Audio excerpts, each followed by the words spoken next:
DD news पर।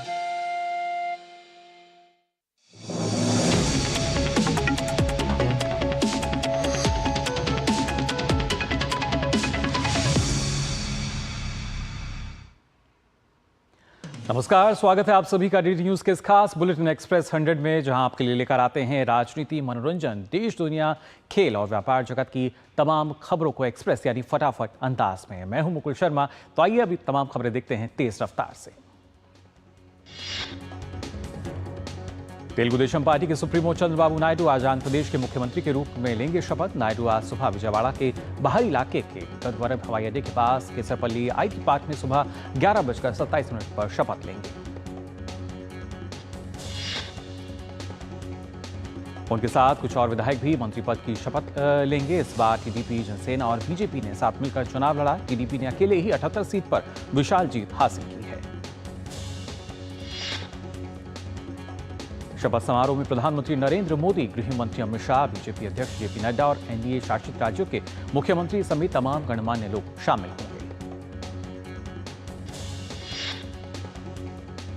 चंद्रबाबू नायडू के शपथ ग्रहण समारोह में शामिल होने के लिए केंद्रीय गृह मंत्री अमित शाह और केंद्रीय स्वास्थ्य एवं परिवार कल्याण मंत्री जेपी नड्डा कल रात विजयवाड़ा पहुंच गए हैं।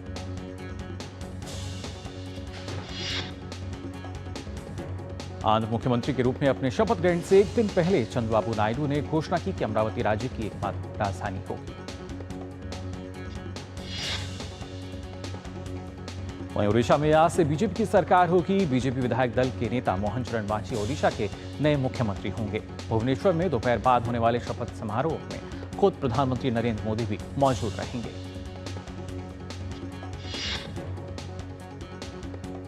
ओडिशा में केवी सिंहदेव और प्रभाती परिदा उप मुख्यमंत्री होंगे। बीजू जनता दल के 24 साल के शासन को खत्म कर राज्य में बीजेपी पहली बार सरकार बनाने जा रही है। मोहन चरण मांझी ने कहा है कि मुख्यमंत्री पद की शपथ लेने के बाद वे महाप्रभु जगन्नाथ जी के दर्शन करने के लिए पुरी जाएंगे और भगवान जगन्नाथ का आशीर्वाद लेकर पदभार संभालेंगे। ओडिशा के मनोनीत मुख्यमंत्री मोहन चरण मांझी ने कहा कि राज्य में डबल इंजन की सरकार आ गई है और अब हमें ओडिशा के लिए प्रस्तावित संकल्प पत्र के अनुसार काम करेंगे। ओडिशा के मनोनीत उप मुख्यमंत्री कनकवर्धन सिंह देव ने कहा कि हम जिन मुद्दों को लेकर जनता के बीच गए थे उनको पूरा करना है। पीएम मोदी जो कहते हैं वो करते हैं।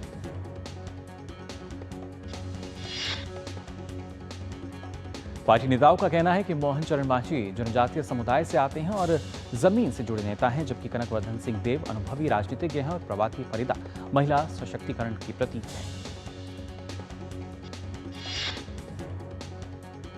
ओडिशा में नई सरकार पर भाजपा नेता प्रताप चंद्र सारंगी ने कहा है कि मोदी जो कहते हैं वो करते हैं। नारी सशक्तिकरण का सबसे बड़ा उदाहरण है कि द्रौपदी मुर्मू को राष्ट्रपति बनाया, अब ओडिशा में एक महिला को उप मुख्यमंत्री बनाया।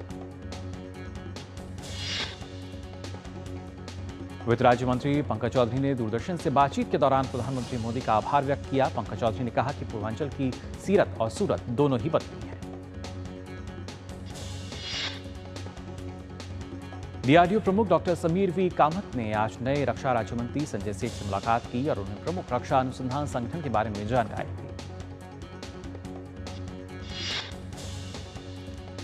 केंद्र सरकार द्वारा राज्यों की कर हिस्सेदारी की अतिरिक्त किश्त जारी करने पर मेघालय सीएम कोनराड संगमा ने भारत सरकार और प्रधानमंत्री मोदी का आभार व्यक्त किया। सीएम कोनराड संगमा ने कहा कि हर महीने हमें सामान्य तौर पर एक किश्त मिलती है, लेकिन इस बार 2 किश्त दी गई हैं। ये नई सरकार की शुरुआत का बहुत बेहतरीन तरीका है। राज्य में बहुत से विकास और सामाजिक कार्यों को इससे लाभ मिलेगा। जम्मू कश्मीर में 2 जगहों पर आतंकवादी हमला हुआ है। कठुआ में अंतर्राष्ट्रीय सीमा के पास हीरानगर सेक्टर के सेदा गांव में एक घर पर आतंकवादियों ने हमला किया। हमले की जानकारी मिलते ही सुरक्षा बलों की टीम मौके पर पहुंची। 2 आतंकवादियों में से एक को कल रात मुठभेड़ में मार गिराया गया। वहीं दूसरा आतंकी फरार होने में कामयाब रहा, जिसको पकड़ने के लिए तलाशी अभियान जारी है। एडीजीपी अनंत जैन ने बताया कि इलाके में सर्च ऑपरेशन जारी है। एक नागरिक के घायल होने की सूचना मिली है। इसके अलावा कई अफवाहें फैलाई जा रही हैं, जिन पर लोग ध्यान ना दें। सुरक्षा बलों ने इलाके की घेराबंदी की हुई है। हमले में एक नागरिक के घायल होने की सूचना है। फरार आतंकी की तलाश के लिए ड्रोन का भी इस्तेमाल किया जा रहा है। वहीं डोडा के चतरगला इलाके में भी सुरक्षा बलों और आतंकवादियों के बीच मुठभेड़ चल रही है। सुरक्षा बल पूरी तरीके से मुस्तैद हैं। पूरे इलाके की घेराबंदी की गई है। जम्मू कश्मीर पुलिस ने रियासी में बस पर फायरिंग मामले में एक आतंकवादी का स्केच जारी कर 20 लाख के इनाम की घोषणा की है। दरअसल रियासी जिले में रविवार शाम आतंकवादियों ने तीर्थयात्रियों को ले जा रही एक बस पर हमला किया था। रियासी पुलिस ने आतंकवादियों की जानकारी देने के लिए कई फोन नंबर भी जारी किए हैं। लेफ्टिनेंट जनरल उपेंद्र द्विवेदी देश के अगले सेना प्रमुख होंगे। वो 30 जून को मौजूदा सेनाध्यक्ष जनरल मनोज पांडे की जगह लेंगे। परम विशिष्ट सेवा मेडल और अति विशिष्ट सेवा मेडल से सम्मानित लेफ्टिनेंट जनरल द्विवेदी ने लंबे समय तक जम्मू कश्मीर में सेवाएं दी हैं। जनरल मनोज पांडे को 1 महीने का सेवा विस्तार मिला था। उनका कार्यकाल 31 मई को समाप्त हो रहा था, लेकिन देश में आम चुनाव के बीच सरकार ने उन्हें 1 महीने का एक्सटेंशन देने का निर्णय लिया था। रूस और यूक्रेन के बीच चल रहे संघर्ष में हाल ही में 2 भारतीय नागरिकों के मारे जाने की खबर सामने आई है। विदेश मंत्रालय ने इस बारे में एक बयान जारी किया है। विदेश मंत्रालय ने बताया कि भारत ने रूस के साथ इस मामले को सख्ती के साथ उठाया है और रूसी सेना में शामिल सभी भारतीय नागरिकों की शीघ्र वापसी की मांग की है। भारत की ओर से भी कहा गया है कि रूसी सेना की ओर से भारत के किसी भी नागरिक की भर्ती पर आगे रोक लगाई जाए। भारत ने रूस में रह रहे सभी भारतीय नागरिकों से अपील की है कि वो रूस में रोजगार ढूंढते समय सावधानी बरतें। देश विदेश में आगामी 21 जून को लेकर अंतर्राष्ट्रीय योग दिवस की जोर शोर से तैयारियां की जा रही हैं। इस दिन खासतौर से जयपुर शहर के जंतर मंतर पर बड़े पैमाने पर योग शिविर का आयोजन किया जाएगा, जिसमें बड़ी संख्या में लोग हिस्सा लेंगे। राष्ट्रीय आयुर्वेद संस्थान जयपुर योग विभाग के अंतर्राष्ट्रीय योग दिवस की तैयारियों में जुटा हुआ है, जिसके लिए विशेष व्यवस्थाएं की गई हैं। संस्थान में योग के विभागाध्यक्ष ने बताया कि 21 जून के लिए विशेष तैयारियां लगातार चल रही हैं।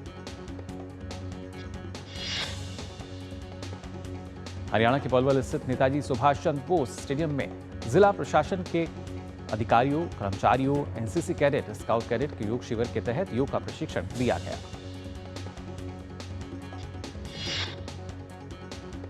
महाराष्ट्र में मुंबई एटीएस ने 4 बांग्लादेशी नागरिकों को अवैध दस्तावेजों के साथ गिरफ्तार किया। एटीएस ने 5 अन्य बांग्लादेशियों की पहचान की है, जिनकी तलाश जारी है।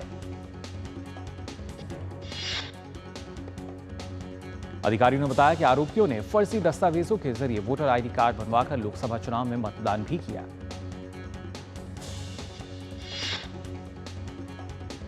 उत्तर प्रदेश के हरदोई में बड़ा हादसा हुआ है। बालू से भरा ट्रक सड़क किनारे झोपड़ी पर पलट गया। झोपड़ी में सो रहे 4 मासूम बच्चों समेत 8 लोगों की मौत हो गई। हादसे में घायल बच्ची को अस्पताल में भर्ती कराया गया है। मौसम विभाग ने उत्तर पश्चिमी और पूर्वी भारत में अगले 5 दिनों तक भीषण गर्मी का अलर्ट जारी किया है। उत्तर प्रदेश, बिहार, झारखंड और दिल्ली के अलावा हिमाचल प्रदेश, पंजाब और हरियाणा में भीषण गर्मी की चेतावनी जारी की गई है। मौसम विभाग का कहना है कि तापमान 43 से 45 डिग्री सेल्सियस के बीच रहने की संभावना है। उत्तर प्रदेश के प्रयागराज में कल अधिकतम तापमान 47.1 डिग्री सेल्सियस दर्ज किया गया।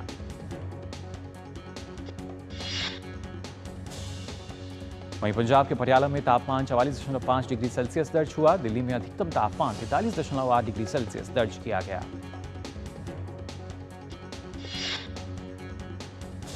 देश में एक तरफ दक्षिण पश्चिम मानसून गुजरात, महाराष्ट्र और तेलंगाना के कुछ हिस्सों में आगे बढ़ रहा है।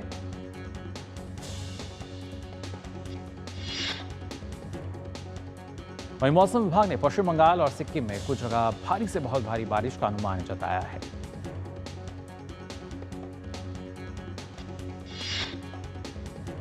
और फिलहाल एक्सप्रेस 100 में हम यहां रुक रहे हैं एक छोटे से ब्रेक के लिए, जल्द हाजिर होंगे। Curiosity can take you to some out of the world places. Curious about this place? Scan this QR code before I take it off with my Seat tires.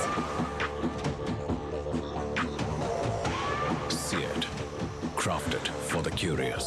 बात जब पीढ़ियों के लिए बनने वाले घर की हो तो जिम्मेदारी बड़ी हो जाती है। गैलेंट समझता है ये जिम्मेदारी। अब डबल एम रिब्स के साथ गैलेंट एडवांस TMT रीबार, निर्माण का real hero. Doctor ortho oil के रेगुलर मसाज से जॉइंट हेल्थी रहते हैं। और अगर प्रॉब्लम बहुत पुरानी है तो डॉक्टर ऑर्थो कैप्सूल्स साथ लेना ना भूलें। अब दर्द भी घुटने टेकेगा। तो ब्रेक के बाद आप सभी का एक बार फिर स्वागत एक्सप्रेस 100 में। आप आइए तेज रफ्तार से देखते हैं बाकी खबरें।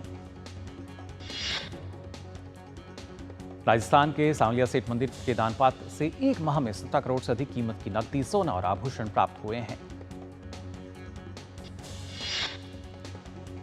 सांवलिया सेठ मंदिर मंडल के मुख्य कार्यकारी अधिकारी राकेश कुमार ने बताया कि इस धनराशि का इस्तेमाल यहां मंदिर प्रबंधन और आसपास के 16 गांवों के विकास कार्यों के लिए किया जाता है। नोएडा सेक्टर 37 स्थित पेट्रोल पंप में अचानक आग लग गई। दमकल विभाग ने बताया कि उन्हें रात 10 बजे के आसपास आग लगने की सूचना मिली थी।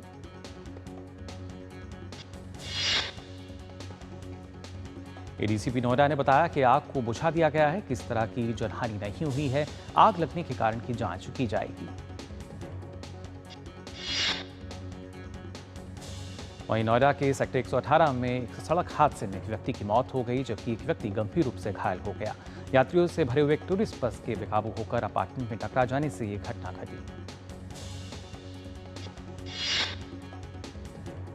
तेज गर्मी की वजह से पूरे देश में कूलिंग इक्विपमेंट की बिक्री बढ़ गई है। एयर कंडीशनर और रेफ्रिजरेटर की बिक्री में रिकॉर्ड उछाल दर्ज किया गया है। टाटा मोटर्स ने कहा है कि वह 2029 और 30 तक अपने इलेक्ट्रिक वाहन डिवीजन में 16,000 करोड़ रुपए से 18,000 करोड़ रुपए के बीच पूंजीगत व्यय करने की योजना बना रहा है। देश में यात्री वाहनों की थोक बिक्री मई में सालाना आधार पर 4% बढ़कर 3,47,492 इकाई हो गई है। गौतम अडानी की कंपनी अडानी डिफेंस और एरोस्पेस ने अबू धाबी के टेक्नोलॉजी ग्रुप एस ग्रुप के साथ समझौता किया। अडानी इंटरप्राइजेस की डिफेंस सेक्टर कंपनी ने कहा है कि इस समझौते के तहत दोनों कंपनियां मिलकर रक्षा और एरोस्पेस क्षमता के क्षेत्र में एक दूसरे की मदद करेंगी, ताकि उसका फायदा उठाकर एक ग्लोबल प्लेटफॉर्म स्थापित किया जा सके। टाटा स्टील अपनी क्षमता दोगुना करेगी। इसके लिए कंपनी 16,000 करोड़ रुपए के निवेश करेगी। इस राशि में से 75% कंपनी भारत में खर्च करेगी। फूड डिलीवर करने वाली कंपनी जोमेटो अपनी quick commerce business unit Blinkit में 300 करोड़ रुपए का ताजा निवेश करेगी। विश्व बैंक की ताजा वैश्विक आर्थिक संभावना रिपोर्ट के अनुसार भारत में वित्त वर्ष 2023-24 में आर्थिक वृद्धि बढ़कर 8.2% रहने का अनुमान है। यह विश्व बैंक के जनवरी में जताए गए पिछले अनुमान से 1.9% ज्यादा है।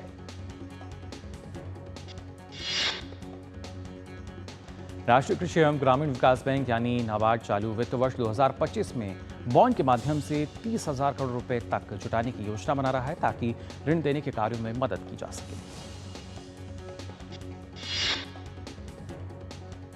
भारतीय रिजर्व बैंक यानी आरबीआई ने इंडिया होम लोन लिमिटेड पर 1 लाख रुपए का जुर्माना लगाया है। ये जुर्माना कुछ नियमों का पालन न करने के चलते लगाया गया।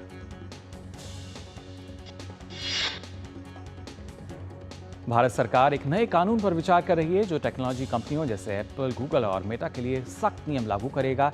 यह यूरोपीय संघ के नियमों जैसा होगा। इन कंपनियों के कारोबार के तरीकों को बदल सकता है।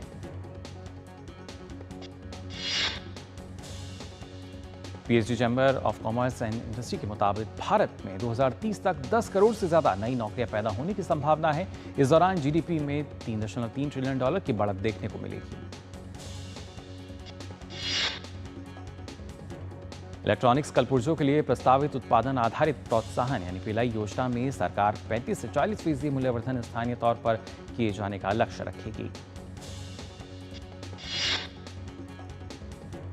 भविष अग्रवाल ने कहा है कि इलेक्ट्रिक वाहन स्टार्टअप ओला इलेक्ट्रिक को 7,250 करोड़ रुपए के आरंभिक सार्वजनिक निगम के लिए बाजार नियामक भारतीय प्रतिभूति एवं विनिमय बोर्ड से मंजूरी मिल गई है। यूटिलिटी वाहनों का निर्यात तो मई में 50.5% बढ़ा है, जबकि घरेलू थोक बिक्री और उत्पादन में क्रम से 17.6% और 26.9% का इजाफा दर्ज किया गया है। भारत ने मई में 24,490 यूटिलिटी वाहनों का निर्यात किया, जो पिछले साल के मई में किए गए 16,274 निर्यात की तुलना में 50.5% अधिक है। सूचना प्रौद्योगिकी सेवा क्षेत्र की कंपनी परसिस्टेंट सिस्टम ने अमेरिका, ब्रिटेन, भारत और ऑस्ट्रेलिया में जनरेटिव आर्टिफिशियल इंटेलिजेंस अपनाने का बढ़ावा देने के लिए गूगल क्लाउड के साथ लंबी अवधि की साझेदारी की है। National company law update tribunal ने आईसीआईसी बैंक के जेपी ग्रुप की दिवालिया कंपनी जयप्रकाश एसोसिएट्स लिमिटेड यानी जेएलएल के बकाया कर्ज को चुकाने के लिए एकमुश्त निपटान प्रस्ताव पर विचार करने को कहा है। कोटक महिंद्रा समूह की कोटक अल्टरनेट एसेट मैनेजर्स ने मैट्रिक्स फार्मा की ओर से किए जा रहे वियाट्रेस एपीआई बिजनेस के अधिग्रहण में 1,445 करोड़ रुपए के निवेश की घोषणा की है।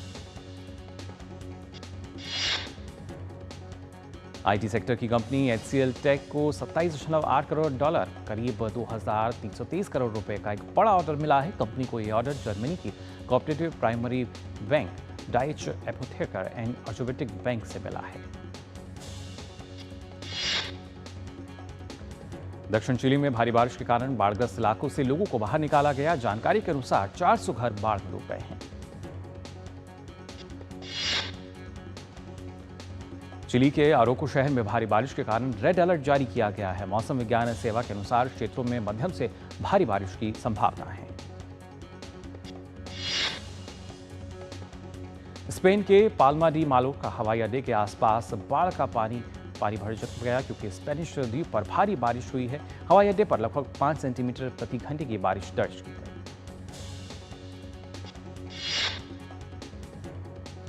तूफान के कारण स्पेन के तीसरे सबसे बड़े हवाई अड्डे सॉन पर सभी गतिविधियां रुक गई हैं क्योंकि सुरक्षित रूप से संचालन करना यहां असंभव था। परिवहन मंत्री ऑस्कर पुएंते ने कहा है कि हवाई अड्डे ने अपनी आपातकालीन योजना को सक्रिय कर दिया है।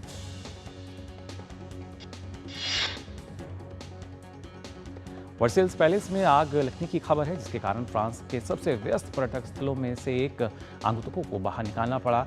आग छत के एक क्षेत्र पर लगी थी जहां नवीनीकरण कार्य किया जा रहा था। दक्षिण मैक्सिको में 4,000 से अधिक लोगों को कथित गिरोह के सदस्यों द्वारा गोलीबारी करने, घर और वाहनों को जलाने के बाद एक पड़ोसी शहर में शरण लेने के लिए मजबूर होना पड़ा। गाजा में एक बार फिर से संघर्ष विराम का प्रयास तेज हो गया है। अमेरिकी खासतौर से अगर बात की जाए, अमेरिकी राष्ट्रपति जो बाइडेन जिन्होंने इस प्रस्ताव पर सहमति बनाने के लिए विदेश मंत्री एंटनी ब्लिंकन पश्चिमी एशिया के दौरे पर हैं।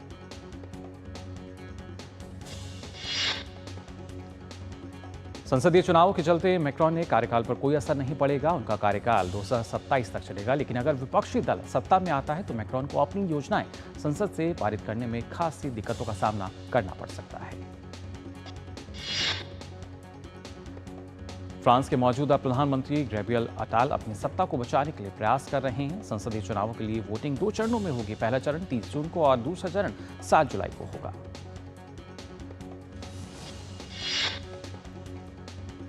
बांग्लादेश में रहा शिविरों में 2 समूह के बीच झड़प के बाद 3 रोहिंग्या शरणार्थियों की जान चली गई, वहीं 7 अन्य लोग घायल हो गए। बांग्लादेश में लगभग 10 लाख रोहिंग्या रहते हैं।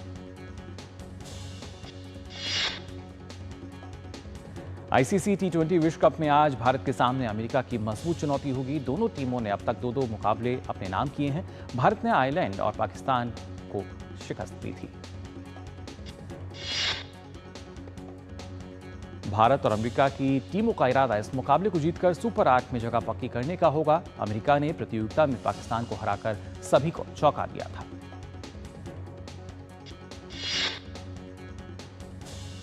भारतीय टेस्ट क्रिकेट टीम 18 जून से पहली बार द्विपक्षीय T20 श्रृंखला में इंग्लैंड का सामना करेगी। 7 मैचों की यह श्रृंखला डर्बी के काउंटी ग्राउंड में शुरू होगी। भारत अगले साल में पुरुष जूनियर हॉकी विश्व कप की मेजबानी करेगा। प्रतियोगिता का आयोजन दिसंबर में किया जाएगा। इस प्रतियोगिता में पहली बार 24 टीमें हिस्सा लेंगी। पेरिस ओलंपिक के लिए भारतीय राइफल एंड पिस्टल टीम का ऐलान कर दिया गया है। इस दल में कोई बड़ा सरप्राइज देखने को नहीं मिला। और फिलहाल एक्सप्रेस 100 में हम अपने एक और छोटे से ब्रेक के लिए जल्द हाजिर होंगे।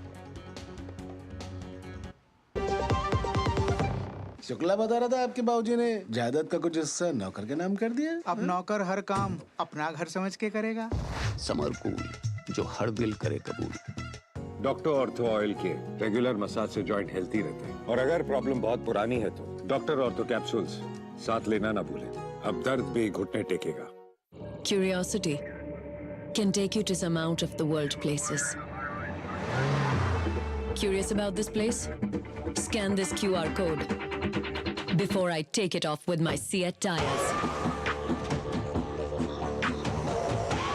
Seat, crafted for the curious. बात जब पीढ़ियों के लिए बनने वाले घर की हो तो जिम्मेदारी बड़ी हो जाती है। गैलेंट समझता है ये जिम्मेदारी। अब डबल एम रिब्स के साथ गैलेंट एडवांस TMT रीबार, निर्माण का रियल हीरो। तो ब्रेक के बाद आप सभी का एक बार फिर स्वागत है एक्सप्रेस 100 में। आ रही है अब बाकी खबरें देखते हैं तेज अंदाज में। मनु भाकर एकमात्र शूटर हैं जो एक से ज्यादा इवेंट में हिस्सा लेंगी। मनु भाकर एयर पिस्टल के 10 मीटर और 25 मीटर इवेंट में पेरिस ओलंपिक में हिस्सा लेंगी। सात्विक साईराज और चिराग शेट्टी की भारत की शीर्ष पुरुष युगल जोड़ी को ताज़ा जानकारी के अनुसार अगर देखी जाए, ताज़ा जानकारी जो आई है, बैडमिंटन रैंकिंग में नुकसान उठाना पड़ा है। भारतीय जोड़ी नवीनतम रैंकिंग में 2 स्थान के नुकसान से तीसरे स्थान पर खिसक गई है। पुरुष एकल में कोई भी भारतीय खिलाड़ी शीर्ष 10 में स्थान नहीं बना पाया। HS प्रणय 10वें और लक्ष्य सेन 14वें स्थान पर बने हुए हैं। किदाम्बी श्रीकांत 4 स्थान गिरकर 32वें स्थान पर खिसक गए हैं। महिला एकल में 2 बार के ओलंपिक पदक विजेता PV सिंधु शीर्ष 10 में शामिल एकमात्र भारतीय महिला खिलाड़ी हैं। सिंधु रैंकिंग में 10वें स्थान पर बनी हुई है। यूरो कप के शुरू होने से पहले खिताब के दावेदारों में से एक नीदरलैंड्स को एक बड़ा झटका लगा है। नीदरलैंड के मिडफील्डर फ्रैंकी डी जोंग तकनीकी चोट के कारण प्रतियोगिता में नहीं खेल पाएंगे। पोलैंड के स्टार स्ट्राइकर रॉबर्ट लेवेंडस्की का भी यूरो कप में खेलना मुश्किल दिखाई दे रहा है। लेवेंडस्की को तुर्की के खिलाफ अभ्यास मैच के दौरान चोट लग गई थी, जिसके चलते उनका यूरो कप में खेलना संदिग्ध हो गया है। इस अभ्यास मैच में पोलैंड की एक अन्य खिलाड़ी कारोल स्वाइडर्स्की भी चोटिल हो गए थे। पोलैंड ने यह मैच 2-1 से जीता, लेकिन 2 प्रमुख खिलाड़ियों के चोटिल हो जाने से यूरो 2024 के शुरू होने से पहले उसकी चिंता बढ़ गई है।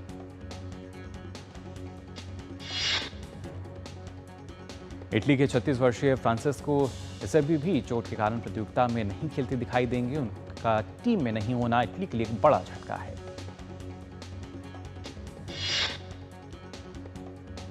खिताब के दावेदारों में से एक अन्य टीम बेल्जियम के स्टार गोलकीपर थिबाउट कोर्टियस मार्च में लगी चोट के कारण अभी तक फिट नहीं हो पाए हैं। ऐसे में बेल्जियम को अपने प्रमुख गोलकीपर के बगैर प्रतियोगिता में उतरना होगा।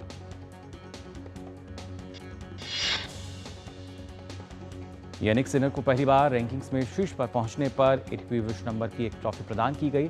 सिनर कंप्यूटराइज रैंकिंग के आने के बाद से 51 साल में सिंगल्स में शीर्ष पर पहुंचने वाले इटली के पहले खिलाड़ी हैं। फिल्म स्त्री 2 के टीजर की घोषणा कर दी गई है। टीजर 14 तारीख को रिलीज होगा।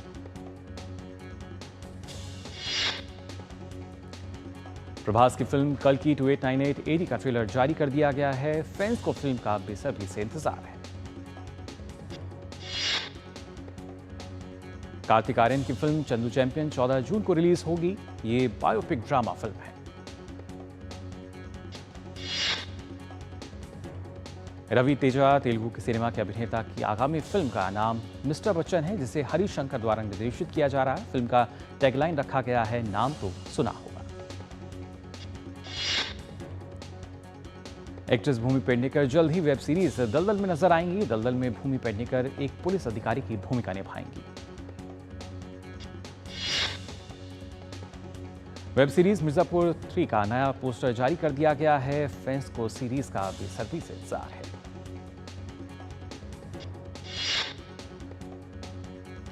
कोठा फैक्ट्री सीजन 3 जल्द ही रिलीज होने वाला है। कोठा फैक्ट्री सीजन 3 नेटफ्लिक्स पर 20 जून को रिलीज होगा। अजय देवगन और तब्बू स्टारर फिल्म औरों में कहां दम था का ट्रेलर रिलीज 13 जून को आउट होगा।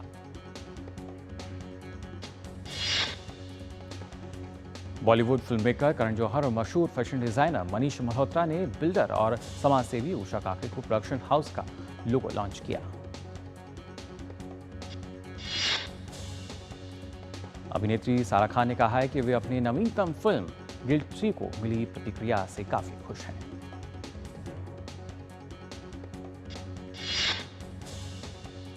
तो एक्सप्रेस न्यूज में बस इतना ही, लेकिन आगे देखिए इकोनॉमी टुडे। देश की तमाम कारोबार जगत की खबरों के लिए फिलहाल के लिए मुझे दीजिए अनुमति। नमस्कार।